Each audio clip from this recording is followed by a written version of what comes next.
नमस्कार मैत्रिणींनो, सखी प्रेरणामध्ये आपले स्वागत आहे। तर इथे मी करत आहे स्वयंपाकाची तयारी। तर आज काही स्पेशल अशी रेसिपी मी करणार आहे जी सर्वांना आवडणारी आहे। इथे मी 2 कांदे घेतले आहे, लसूण घेतले आहे, मिरच्या आणि कोथिंबीर घेतलेला आहे। इथे मी सर्व साहित्य छान चिरून घेणार आहे। सर्वप्रथम मी कांदे छान बारीक बारीक चिरून घेतलेले आहे। आता मी हिरव्या मिरच्या अशा लांब लांब कापून घेणार आहे। तर बघा, या प्रकारे मी हिरव्या मिरच्या लांब लांब कापून घेतलेल्या आहे। त्याचबरोबर एक टमाटर घेतलेला आहे आणि ते सुद्धा मी छान कट करून घेतलेला आहे। अशा प्रकारे माझी स्वयंपाकाची तयारी सुरू आहे। तर आज मी अशी रेसिपी बनवणार आहे की जी जवळपास सर्वांनाच आवडणारी आहे। त्यानंतर मी कोथिंबीर छान बारीक चिरून घेतलेली आहे, धुवून स्वच्छ केली आणि बारीक चिरून घेतली। तर बघा, या प्रकारे माझे सर्व साहित्य चिरून छान झालेले आहे, सर्व कट करून ठेवलेले आहे। आता बघा, आता काय करायचं आहे, एका भांड्यामध्ये अर्धी वाटी जवळपास मी दही घेतलेला आहे आणि त्या दह्यामध्ये मी टाकणार आहे आता बेसन। बघा, इथे 2 ते 3 चमचे मी जवळपास बेसन टाकणार आहे। बघू शकता तुम्ही।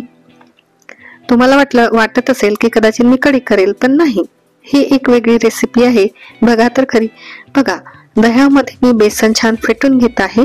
बघा, या प्रकारे बेसन मस्त फेटून घ्यायचं आहे आणि अप्रतिम अशी ही भाकरी सोबत खूप सुंदर लागणारी ही रेसिपी आहे। तर मी छान मस्त दह्यासोबतचं बेसन आहे, असं खूप छान फेटून घ्यायचं आहे। तर दही आपण फेटून घेतलेलं आहे, त्यामध्ये आता थोडी हळद टाकायची आहे, थोडं मीठ टाकायचं आहे, त्याचबरोबर थोडं तिखट टाकणार आहे। तसं तर हिरव्या मिरच्या घेतलेल्या आहे, पण थोडस चवीसाठी तिखट आपल्याला टाकायचं आहे। आता बघा, यामध्ये थोडंफार पाणी टाकायचं आहे। तर त्याचप्रमाणे थोडा हिंग सुद्धा टाकायचा आहे। तर इथे मी हिंग टाकून घेत आहे।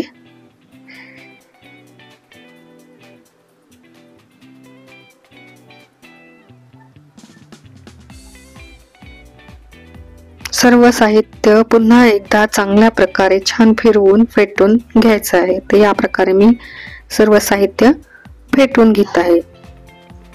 त्याचबरोबर यामध्ये थोडं मी थोडं करत पाणी पण टाकणार आहे। तर बघा, याच्यामध्ये मी थोडं पाणी टाकून घेतलेलं आहे, बघू शकता। आणि अशा तऱ्हेने आपल्याला हे पातळसर मिश्रण तयार करून घ्यायचं आहे। आपल्याला हवं त्या प्रमाणात पाणी टाकायचं आहे आणि पातळ असं मिश्रण तयार करून घ्यायचं आहे। तर या प्रकारे आपलं रेसिपीची तयारी झालेली आहे। आता आपण देऊ फोडणी। तर बघा, इथे मिश्रण घेतलेलं आहे, सगळे साहित्य घेतलेलं आहे, सगळं साहित्य जवळ ठेवलेलं आहे आणि आता मी फोडणीची तयारी करणार आहे। गॅस पेटवून घेतलेला आहे, त्यावर भांडं ठेवलेलं आहे, आवश्यक त्याप्रमाणे तेल घेतलेलं आहे।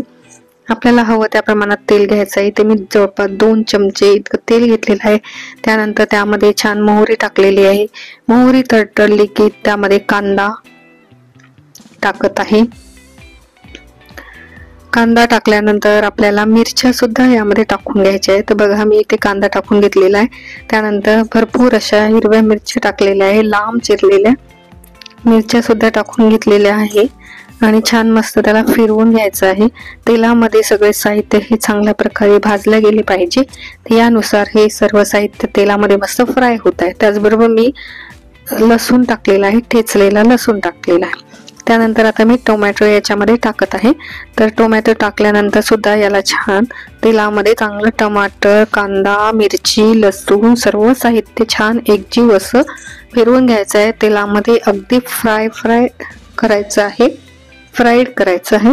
तर बघू शकता, खूप छान मस्त कांदे मिरच्या छान तेलामध्ये भाजून गेलेले आहे। आता आपल्याला हे जे मिश्रण आहे आपण तयार केलेलं आहे ते यामध्ये टाकायचं आहे। यामध्ये मी मिश्रण ओतून घेतलेलं आहे फोडणीमध्ये, बघू शकता।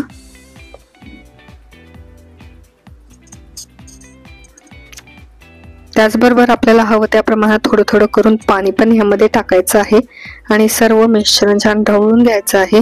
तेलामध्ये छान तेलामध्ये सर्व साहित्य आपण जेव्हा टाकलेलं आहे, तर आता हे सर्व साहित्य जे आहे, सर्व मिश्रण जे आहे छान फिरवून घ्यायचं आहे चमच्याने आणि अशा प्रकारे आपली रेसिपी आपण फोडणी दिलेली आहे. त्याचबरोबर पाणी हवं त्या प्रमाणात आपण टाकत आहे यामध्ये.